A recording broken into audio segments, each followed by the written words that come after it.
India has promised to boost spending on roads and railways and to double the incomes of hundreds of millions of farmers in 5 years. And Finance Minister Arun Jaitley said in his annual budget on Monday that he could do it while continuing to cut the budget deficit.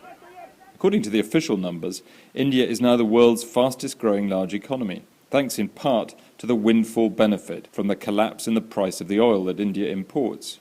But India's hopes of replacing China to become the new engine of the world economy may not materialize. Foreign investors will not be happy about Mr. Jaitley's refusal to cancel billions of dollars of retroactive tax demands on Vodafone and other companies, while some experts were dismayed by the lack of more radical economic reforms.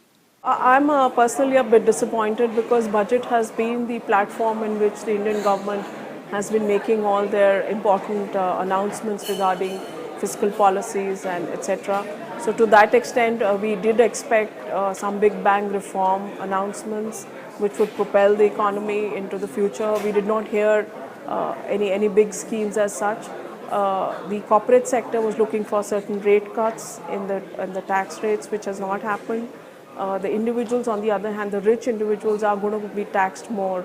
Other business leaders, however, were not so gloomy after hearing Mr. Jaitley announce the budget in Parliament. I think the growth momentum will go up.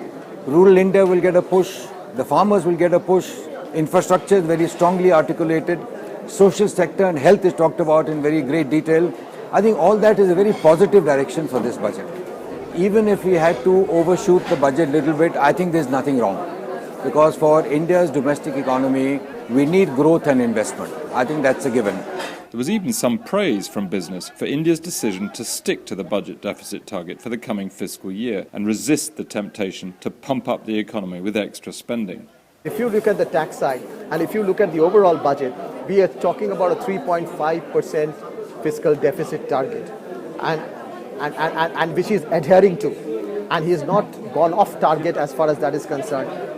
And given the type of tax that you are seeing, it is something very prudently he has played around to see that he doesn't put extra burden on people. He's in fact given extra money in the hands of the lower income group and even smaller companies that needs to come in. The question now is whether Mr. Jaitley can achieve his ambitious targets of spending on the poor while raising more tax revenue from the rich, particularly at a time when the state of the world economy is making life very hard for emerging economies such as India. Victor Mallet, Financial Times, New Delhi.